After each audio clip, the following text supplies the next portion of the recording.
Why have Jewish people faced so much hatred throughout history? I mean, it's been a lot, and it's a long story. They were enslaved by the Egyptians in the first pages of the Bible. They were shunned by medieval Europe. 1/3 of all Jews living in the 1930s were murdered in the Holocaust. And even today, it doesn't take much to spark hatred towards Jews. Hey, I'm Ken LaCourte, and this is a big, uncomfortable question.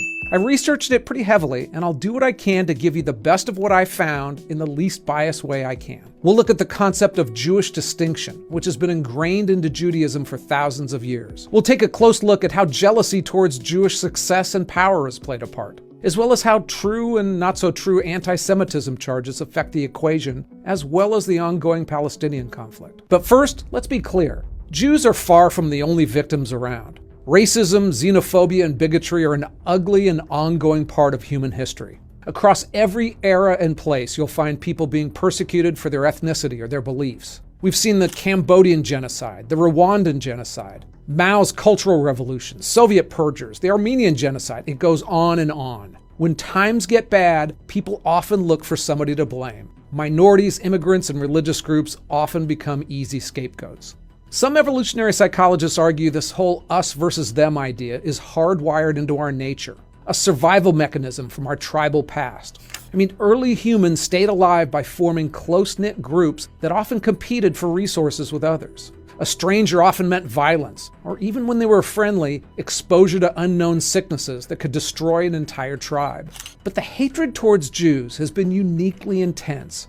Despite being a tiny fraction of the world's population, Jews have faced expulsion, massacre, discrimination in virtually every part of the world they've lived. It's been stubbornly persistent across centuries and cultures. So what is it about Jews that has made them such a consistent target of hatred and suspicion?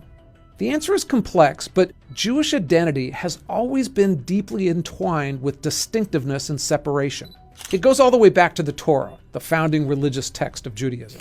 Over centuries, religious commands to maintain a distinct identity shaped Jewish practice in profound ways. The ancient Israelites developed strict dietary laws, like prohibition on eating pork or shellfish. They followed a unique calendar with holidays like Passover and Yom Kippur that set them apart from their neighbors. They wore, and often still do, distinctive clothing that made them look different from those around them. These practices created a strong sense of Jewish community and solidarity.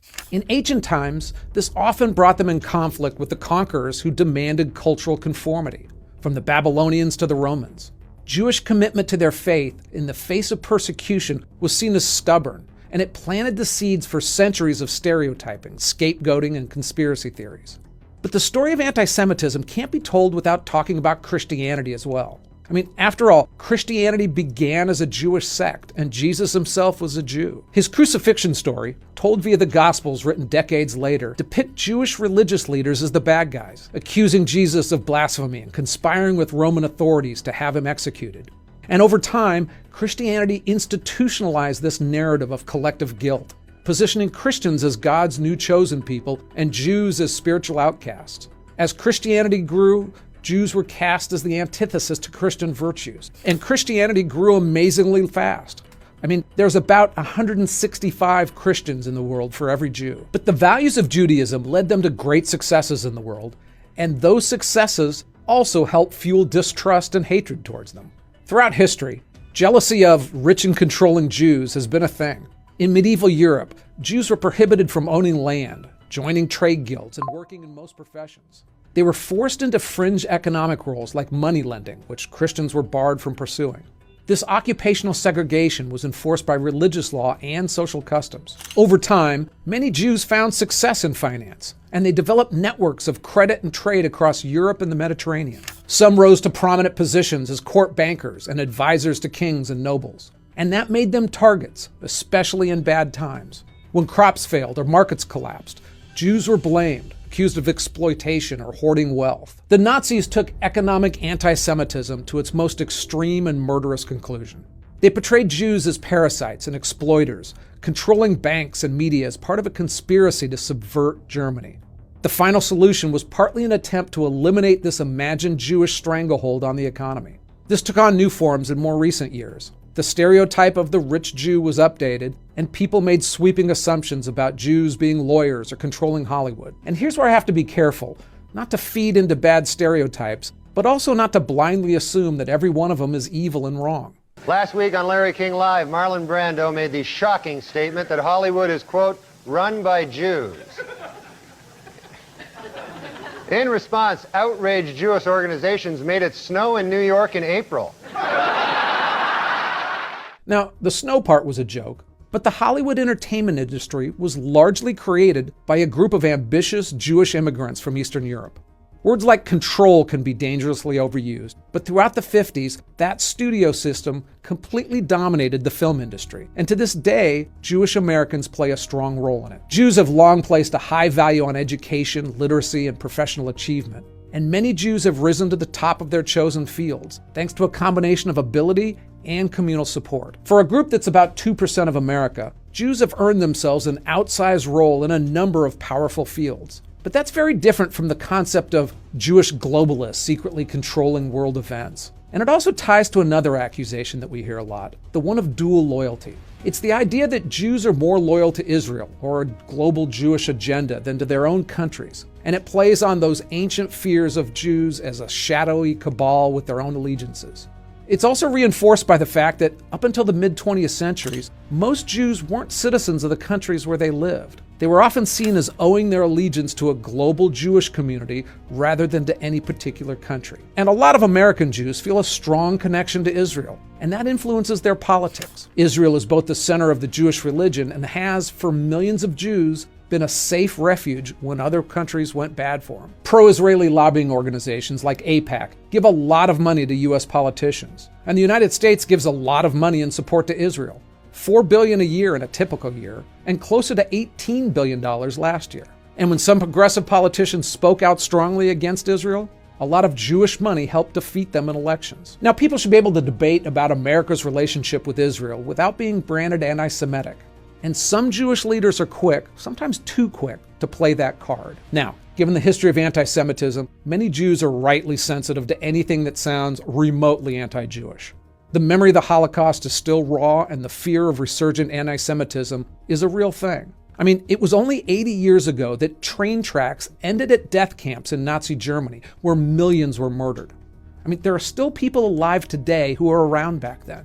And it's not always easy to distinguish between honest disagreement and veiled bigotry. For instance, some say the term Israel lobby is an anti-Semitic dog whistle, suggesting a shadowy Jewish influence over American politics.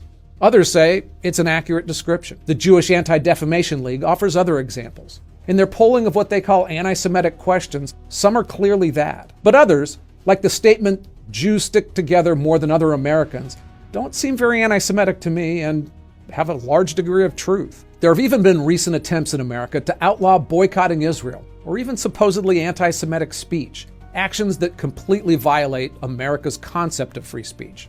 Things like that not only create a backlash, but they make it harder to confront genuine anti-Jewish hate. There can also be a confusing overlap between criticism of Jews in general versus the action of Israel. And no look at modern anti-Semitism would be complete without looking at the long-running conflict between Israel and the Palestinians. The horrific October 7th attacks on Israel sparked a rare bit of sympathy for the country. But the resulting war in Gaza sparked hate that went far beyond protesting a war. People were harassed for speaking Hebrew in public. Holocaust memorials were defaced with swastikas and slurs. Jewish-owned businesses were vandalized not for supporting a war, but just for being Jewish. And elite college campuses in the United States and elsewhere often just denigrated into anti-Semitic environments. Under the guise of being anti-war, people who hated Jews had a field day. I mean, more Ukrainians have died at the hands of the Russians, who launched a totally unprovoked war against them, but you don't see anywhere near the level of vitriol against them in other countries. Once again, Jews are treated differently.